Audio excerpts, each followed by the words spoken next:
La France, nouvel homme malade de l'Europe, marotte médiatique ou réalité? L'idée est en tous les cas sérieusement ancrée dans les esprits en France, en Allemagne et dans maints médias européens.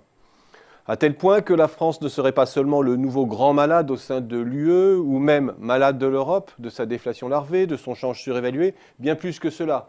L'Europe serait en passe de devenir malade de la France. La France, maillon faible en quelque sorte. Mais on le sait aussi, les économies ont la vie plus dure que le prophétisent les Cassandres obsessionnels. Depuis le temps que l'économie française est condamnée, on peut aussi s'étonner de la vitalité du mourant. Je ne veux pas être dans la dénégation des problèmes du patient français. Nous les soulignons jour après jour sur Xerfi Canal.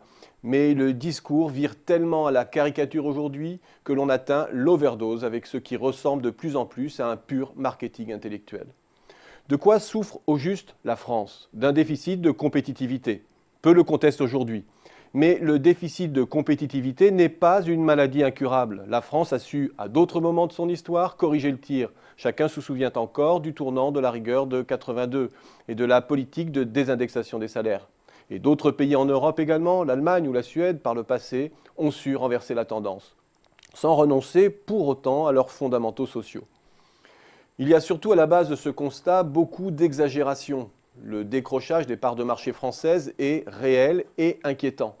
Mais avant d'incriminer sur un mode obsessionnel le déclassement de notre modèle de préférence pour le loisir, la consommation ou encore l'euro, il faut aussi expliquer pourquoi le décrochage est de même ampleur au Royaume-Uni ou aux États-Unis. Et l'on constatera vite que les pays dominés par de grandes multinationales et spécialisés sur les services valorisent mal les flux immatériels à l'intérieur des groupes.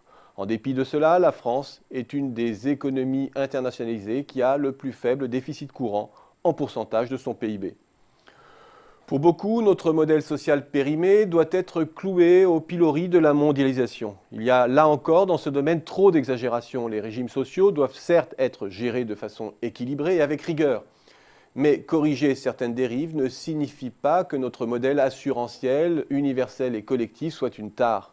La France est un des pays européens qui tient le mieux, contrairement à ce qui est dit, son équation des retraites sous surveillance du Conseil d'orientation des retraites, au prix de psychodrames récurrents, de réformes successives certes.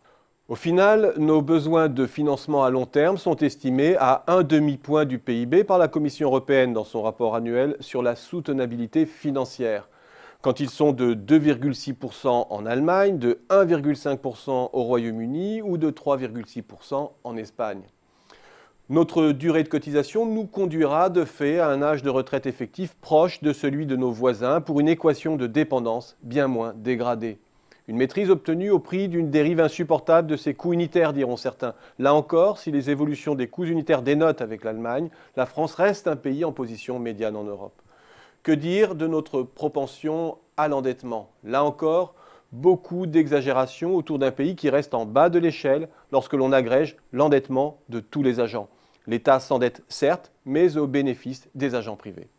Bref, sans être dans la dénégation de nos problèmes, il faut quand même prendre conscience que les lacunes françaises demeurent dans la mesure du réformable. Toutes les dimensions évoquées doivent être des terrains de réforme. Mais à force de condamner le malade et de lui promettre l'issue fatale, on oublie parfois que le mental est un facteur important dans les chances de guérison.